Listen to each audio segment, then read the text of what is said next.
What's going on, guys? Gabe with ReviewDork, and today we're going to talk about AMC. We are going to talk about the importance of getting your vote in, and prepare to be mind blown because I am going to put on my tinfoil hat, and we are going to talk about us possibly fighting the wrong enemy all this time. Now, this is speculation, and guys, I don't like to go down speculative routes.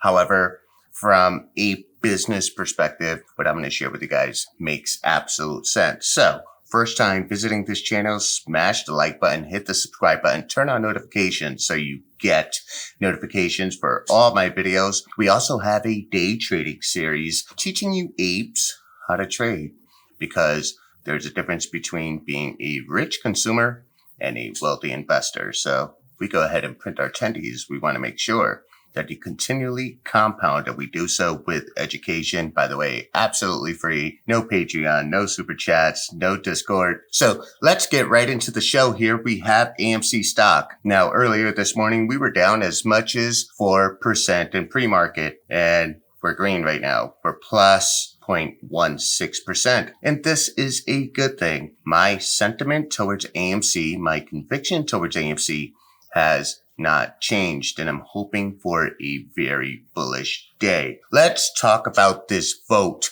and the importance of this vote as it applies to historical happenings. Well, we all know that Porsche and Lower Saxony combined controlled 94% of Volkswagen, and this was during a time where shorts were compounding and jumping in on Volkswagen, and there was a short interest of 12%. Now, when Porsche unveiled on a Sunday that between them and Lower Saxony, they own 94%, it meant that there was only 6% of shares available, which forced a squeeze. You had hedgies, you had institutions that were running for the door. That is how that squeeze happened, because the math doesn't add up. Now, this is the point that we're trying to make. If we go ahead and we check out Say Technologies, and also, you guys see there, I own 2.5 thousand shares. I haven't sold. Fuck you, shells. I'm not going anywhere. This is the question that we need to upvote. Do you have any plans to offer a dividend again? If AMC offers a dividend, that means the shorts have to pay for that dividend. So that is a very strategic question. However,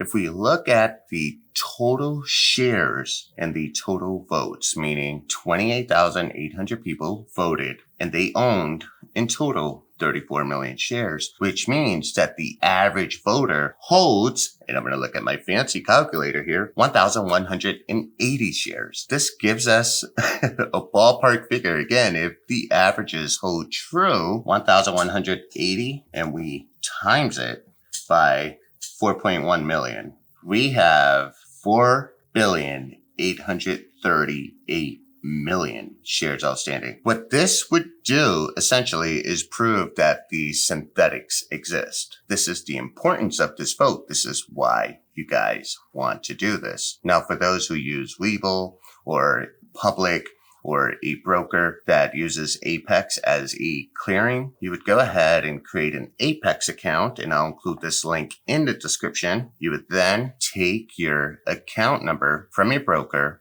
and then match it.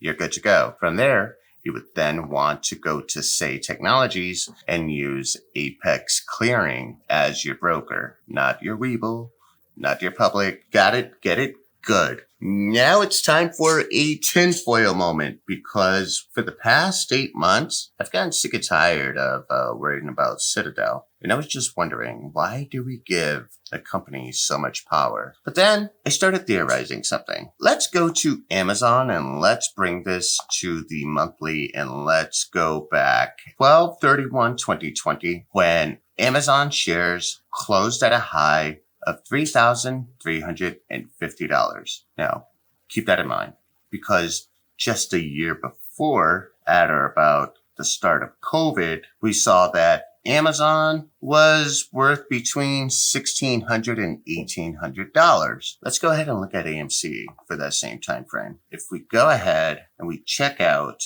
12/31/2020, AMC closed at a low of $2.08. Now, when we look at the calculator here, If Amazon were to acquire AMC at that price and or were colluding with other institutions to short the stock even further for a super cheap acquisition, Amazon could buy AMC for less than $750 million.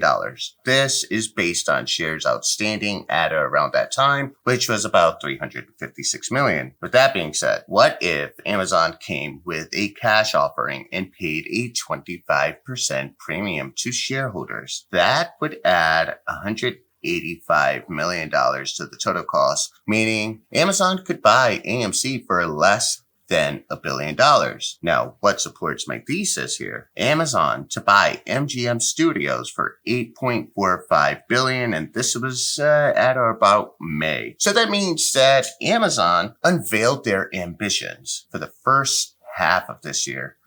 All you would hear analysts say was, streaming's the future. And then we had Godzilla come out, and then F9, and then some blockbusters. And well, we proved that streaming is in the future. For Amazon to have somewhat of a monopoly and a massive distribution channel, and having acquired another company dirt cheap, pennies on the dollar, this will make a hell of a lot more sense. That's telling me that we are quite possibly fighting the wrong enemy, or a collective group of enemies. The powers that be have closed our conversation and say, hey, this would be great for Amazon. After all, Amazon has their hands in everything. Once upon a time, they used to sell just books. Now you could buy anything from Amazon, from books to digital copies of video games to vibrators. Heels for Apple Jacks? Anyways, guys, just speculation. Get your ass on over there and register your shares. Make sure you vote. This really helps us get an overall number. This is Gabe. I'm signing out. Peace.